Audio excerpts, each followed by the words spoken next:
बच्चे ने दी माँ बाप को एक सीख।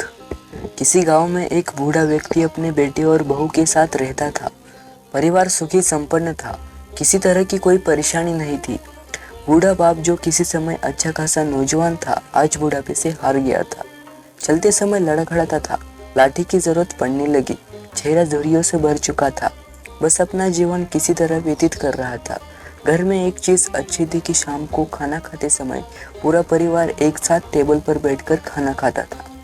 एक दिन ऐसे ही शाम को जब सारे लोग खाना खाने बैठे, बेटा ऑफिस से आया था, भूख ज्यादा थी तो जल्दी से खाना खाने बैठ गया और साथ में बहू और उसका एक बेटा भी खाने लगे। बूढ़े हाथ जैसे ही थाली उठाने को हुए, थाली हाथ से छिटक गई, थोड़ी दाल टेबल पे गिर गई। बहू बेटे ने गुना दृष्टि से पिता की ओर देखा और फिर से अपना खाने में लग गए। बूढ़े पिता ने जैसे ही अपने हिलते हाथों से खाना खाना शुरू किया तो खाना कभी कपड़ों पे गिरता, कभी जमीन पर। बहू ने चिढ़ते हुए कहा, हे राम, कितनी गंदी तरह से खाते हैं, मन करता है इनकी थाली किसी अलग कोने में लगवा देते हैं। बेटे ने भी सिर ऐसे हिलाया जैसे पत्नी की बात से सहमत हो। उनका बेटा यह सब मासूमियत से देख रहा था। अगले दिन पिता की थाली उस टेबल से हटाकर एक कोने में लगवा दी गई। पिता की डबडबाती आंखें सब कुछ देखते हुए भी कुछ बोल नहीं पा रही थी। बूढ़ा पिता रोज की तरह खाना खाने लगा। खाना कभी इधर गिरता, कभी उधर। छोटा बच्चा अपना खाना छोड़कर लगातार अपने दादा की तरफ देख रहा था।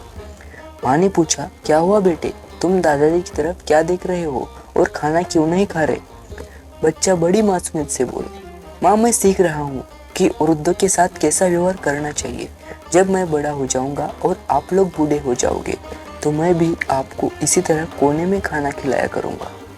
बच्चे के मुंह से ऐसा सुनते ही बेटे और बहू दोनों कांप उठे। शायद बच्चे की बात उनके मन में बैठ गई थी, क्योंकि बच्चे ने मासूमियत के साथ एक बहुत बड़ा सबक दोनों लोगों को दिया था। बेटे ने जल्दी से आगे बढ़कर पिता को उठाया और वापस टेबल पे खाने के लिए बिठाया, और बहू भी भागकर पानी का गिलास लेकर आई कि पिताजी को कोई तकलीफ ना